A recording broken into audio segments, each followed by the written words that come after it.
Welcome to the next generation of digital 360-degree feedback reports. Click 360 individual reports are optimized for viewing on a handheld mobile device, such as a smartphone or a tablet, which is the way that many people are preferring to work these days. They will, of course, display perfectly well on a desktop, PC or a Mac. A unique feature is the integration of a digital workbook which explains what each section is showing you and asks you questions so that you start to interpret and analyze the data. You type the answers into the boxes provided, culminating in the production of a robust action plan. This can be incredibly helpful to a coach or a line manager who's working through a participant's data with them. We'll show you all that in just a second. Now, the report can be printed, and it can then be made into a hard copy booklet, but why would you? You lose all of the digital features we're going to show you now. So let's start by giving you an overview of what's in the report. A handy index button up here reveals the content. There's the front cover, there's an intro page, there's an index page, there's a summary of what's in each section, as well as a breakdown of the raters featured in this report, the questionnaire that was used, and then we get into the data itself. Parts 1, 2 and 3 are just different ways of looking at the same data. We'll show you those in just a second. Part 4 looks at each behaviour or competency heading in turn and shows graphical data for each question in that section, plus any written comments. Part 5 is a page that shows the highlights and lowlights. Page 6 is the optional stop, start, continue comments. Page 7 is the very popular scatter chart, which is based on the Johari window model. And the final page of the report is a comparison to any others who were going through the survey at the same time. So let's jump right in. In this example, there are 5 behaviours in this questionnaire. Obviously, your questionnaire may be different to this. We can upload pretty much any questionnaire. We've got other questionnaires off the shelf as well. So this one's 5. And also there's 5 rater categories showing here. But the number of rater categories can be chosen by you, and also the labels can be chosen by you. They're customizable. We use very strong, bright primary colors throughout to make clear distinctions. So each bar is labeled, and it carries the overall percentage score for that category and for that section. So note that we report in percentages. We could never understand why you would use a finite number like 3.2 or 4.5. They always beg the question, out of what? So when you can clearly see that you are 65% of the way towards perfection, as judged by your manager in this case, you know exactly where you stand. And one other thing to notice here are the 2 lines. So this green one here, if you scroll down, it's set at about 75%. Now it can be programmed during the survey setup to be whatever you want. Any bar that stretches beyond this line can be considered an exemplary score. That category sees you on average as being extremely capable for that behaviour. In fact, none of the bars, apart from the self score, which is kind of academic, it's less relevant, are actually sticking out over the green line. Let's look at the red line. You'll see the red line down here. We call this the development line. It's currently set at 30%, but once again, that can be programmed wherever you choose in the survey setup. Any bar below that line shows you've got a serious development need. Many people, of course, are scoring in between these 2 lines, and that can be considered room for improvement. Part 2 shows us exactly the same data, but this time in a different format, a spidergram. And part 3 is the same data yet again, but this time expressed in a tabular format. We present data in each of these 3 ways to suit different visual preferences. You notice the big blue button, which changes to red as you scroll over it. That's your link into the workbook. On a desktop or tablet-sized screen, the workbook opens alongside, as here.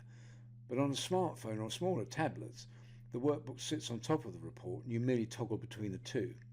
You'll see a flowchart at the top, and that explains the purpose of each section of the workbook, and it also shows the links to the relevant parts of the report. So section 1 relates to any of the three summary parts of the report, and it's designed to help you analyse the main patterns and trends that are emerging from the summary data. So these questions are asking whether you're looking at an underrating or overrating participant, whether one rater category seems consistently out of kilter with the rest, the very highest and the very lowest bars, etc. Reflections are typed into these boxes that sit below. Let's just close down the workbook for a second, and let's scroll down to parts 4A and 4B, which show the detailed results behaviour by behaviour. You'll see I'm deliberately scrolling through the first one, and that's simply because we've engineered some very low scores in the second behaviour. This is only an example report, so we chose to be deliberately controversial just to show off the report's functionality. Before we look at the data in more detail, let's reopen the workbook at the appropriate section. You'll see an explanation here of how the colour coding works. So looking in isolation at either the self-score column or the rater average column, and taking each of the questions in turn, if the score is over the strengths line, which remember was set at 75% in this example, then the colour shows green. If the score is below the development line, which it was for all the rater scores here, then it shows red. And anywhere in the middle, in here, the score is showing in amber. Now let's look at the third column. If the difference in percentage terms between the scores in the previous two columns is less than 20%, it shows green in here. If it's greater than 30%, it shows red, which is the case with all the questions in this section. And anywhere in between, and it shows amber. Now here's another cool feature. Clicking on the down arrow here reveals the detail behind the averages. Same colour coding as the summary graph in part 1, with a couple of extra features here. Obviously, there's a big mismatch between the way the participant sees themselves in relation to this question when compared to each of the rater categories. But what this graph also shows is a range line that indicates one rater clicked here, about 18%, and the other one clicked here, about 70%. So within that one rater category, the group of others, there's a wide discrepancy between how each rater sees the participant. This column here reports on the significance of that difference via a standard deviation figure, which in this case is 38%. Now, in fact, anything over 20% can be considered significant, so this is huge. So you'd certainly want to check that out, especially if the pattern was repeated throughout the report. But let's close the workbook again for a second. Scrolling down to the comments section here, you'll see that we've kept the same colour coding for each of the rater categories, and we've laid out two columns of feedback. Now, if you've already seen the video on the questionnaire interface, you'll know that we ask raters to comment at the end of each behaviour or competency section on what the participant does well and what they could do differently. So that's reflected here in this layout. And that pattern of feedback carries on throughout the report until we reach a different section. So let's jump to that now. Highest and lowest ratings list the top 10 and the bottom 10 scores by question, together with the heading that they sit under. The next section shows the comments that were made under the three headings stop, start, continue. And the workbook allows you to capture your reflections here.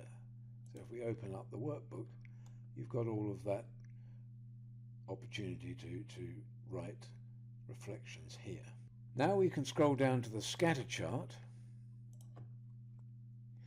and this can be magnified to highlight differences. Remember, this is based on Johari's window, and it contrasts the way I see me, which is this one, with how others see me, which is this one. Let's just reopen the workbook at the right section And you'll see here, this can be a very useful place to start the action planning process. You'll see that there are even some development suggestions that are built in to the workbook. Ideas for change. But let's close that for a second. Let's return to action planning in a minute, but what we wanted to show was the last page of the report, which benchmarks this participant's feedback with that of their colleagues who were going through the same process at the same time, if that's relevant. Now, in this example, there's only one set of data because there's only one individual, so the bars are all the same length. But if there were others involved, this top bar would be my self-score, and the lighter shaded bar below would be the average of all my colleagues' self-scores. This bar is my manager's score for that first behaviour, but the lighter shade below would show the average score that all my colleagues' managers gave them. So it's just giving me, as a participant, a sense of whether I'm in front of the curve or behind it. Now let's go back to the workbook and let's call up the final action plan section. So as you see, I'm skipping down through the workbook here. These are sections that are designed to help you and your coach to draw conclusions, to test those conclusions, and then finally arrive at this place where you start to commit some of those to meaningful and sustainable personal development actions. Now, across the top here, you'll see an example in red. That's just a worked example to inspire you and show you what kind of words are going into this. There's no limit to the number of actions you can enter. The form just keeps expanding, although probably 3 priorities is enough to be getting on with. Throughout the workbook, written notes and reflections are being stored as you write them, so you can return and amend them as often as you like, whenever and wherever it's convenient. You can add new notes and reflections and so on. Well, I hope you've enjoyed that whistle-stop tour of our digital report with integrated workbook. Please check out the other features of the Click 360 range on our website, www.click-360.com, and thanks for watching.